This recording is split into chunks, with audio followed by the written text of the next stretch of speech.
നടന്നു പോയതാണ്. ഇപ്പൊ നടക്കാനോ ഇരിക്കാനോ സംസാരിക്കാനോ മിണ്ടാനോ പറ്റുന്നില്ല. 4-5 മാസമായി ഞാൻ ഈ മിക്ക ഹോസ്പിറ്റലിൽ വളരെ കഷ്ടപ്പെട്ടു. ഒറ്റയ്ക്ക് ഇരുന്ന് ഞാൻ നോക്കുകയാണ്. എനിക്ക് എന്റെ ഇക്കനെ രക്ഷിക്കണം, എന്റെ കുട്ടിന്റെ വാപ്പനെ എനിക്ക് രക്ഷിക്കണം.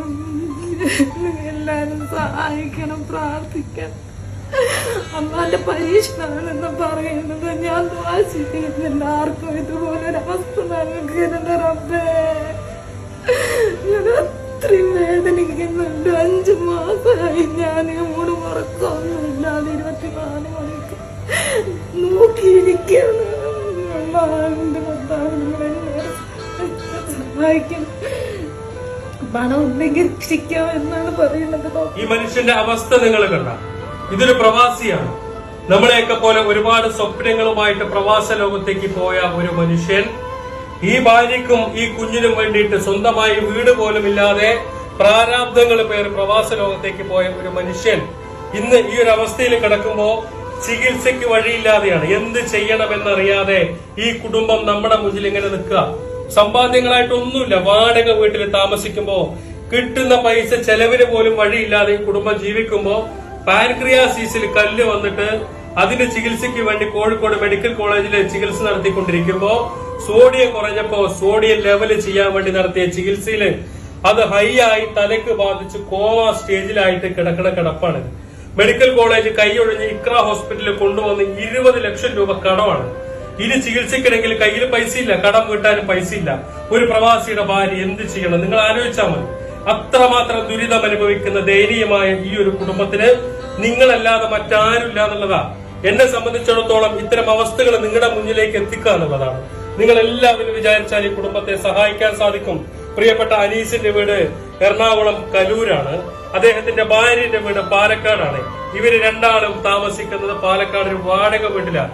ഈ ഒരു മനുഷ്യനെ എങ്ങോട്ട് കൊണ്ടുപോകും, എന്തു ചെയ്യും, ഏത് രീതിയിൽ ഇനി മുന്നോട്ട് പോകും എന്നറിയില്ല.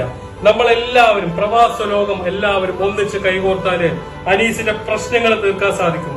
ഇതൊന്നും അറിയാതെ നിൽക്കുന്ന ഒരു മകളാണ്. വല്ലാത്തൊരവസ്ഥയാണ് ഈ കുടുംബത്തിന്റെ.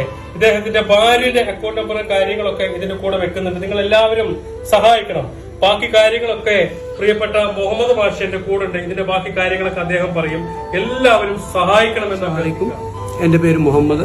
ഞാൻ school of Chandamangalur school of Quran and സയൻസിൽ മലയാള അധ്യാപകനായിട്ട് വർക്ക് ചെയ്യുന്നു. എൻ്റെ ഏറ്റവും അടുത്ത സുഹൃത്തിൻ്റെ മകനാണ് അനീസ്. അനീസ് ഗൾഫിൽ നിന്ന് അസുഖമായിട്ട് വന്നു. അങ്ങനെ മെഡിക്കൽ കോളേജിൽ ട്രീറ്റ്മെൻറ്റ് എടുത്തു. അപ്പോൾ അവിടെയുള്ള ട്രീറ്റ്മെൻറ്റിൽ സോഡിയത്തിൻ്റെ അളവ് പ്രശ്നം വന്നപ്പോൾ ഗുരുതരാവസ്ഥയിലായി. അങ്ങനെ അവിടുന്ന് വളരെ അത്യാസന്ന നിലയിലായപ്പോൾ ഇവിടേക്ക് കൊണ്ടുവന്നു, ഇക്ര ഹോസ്പിറ്റലിലേക്ക് കൊണ്ടുവന്നു. ഇപ്പോൾ ഏകദേശം 20 ലക്ഷം രൂപയോളം ചികിത്സ ചെലവ് വന്നിട്ടുണ്ട്. ആളുകളൊക്കെ പ്രിയപ്പെട്ട അനീസിനെ സഹായിക്കണമെന്ന് നിങ്ങളോട് അഭ്യർത്ഥിക്കുക. അദ്ദേഹത്തിന്റെ ഭാര്യയുടെ പേരിലുള്ള അക്കൗണ്ട് നമ്പർ ഞാൻ ഇതിന്റെ കൂടെ വെക്കുന്നുണ്ട്. ഒരു നിവൃത്തിയില്ലാത്തൊരു കുടുംബമാണ്. വാടക വീട്ടിൽ താമസിക്കുമ്പോൾ മറ്റുള്ള ആളുകളുടെ സഹായം കൊണ്ടാണ് ഇപ്പൊ ഈ കുടുംബം മുന്നോട്ട് പോയിക്കൊണ്ടിരിക്കുന്നത്. ഒരു നിവൃത്തിയില്ല എന്നുള്ളതാണ്. 20 ലക്ഷം രൂപ ഇവിടെ ബില്ലടക്കാനുണ്ട്. തുടർ ചികിത്സയ്ക്ക് ഇവരുടെ കയ്യിലൊന്നുമില്ല. ബില്ലടക്കാൻ പൈസ ഇല്ലാത്തതുകൊണ്ട് ഇവിടെ കൊണ്ടുപോകാൻ പറഞ്ഞിട്ട് എങ്ങനെയാണ് ഈ ഒരു അവസ്ഥയിൽ ഈ മനുഷ്യനെ എങ്ങോട്ട് കൊണ്ടുപോകുമെന്ന് അറിയില്ലല്ലോ. അതാണ് അവസ്ഥ.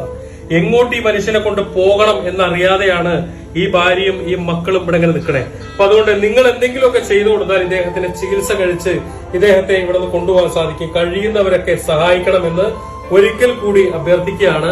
അസ്സലാമു അലൈക്കും.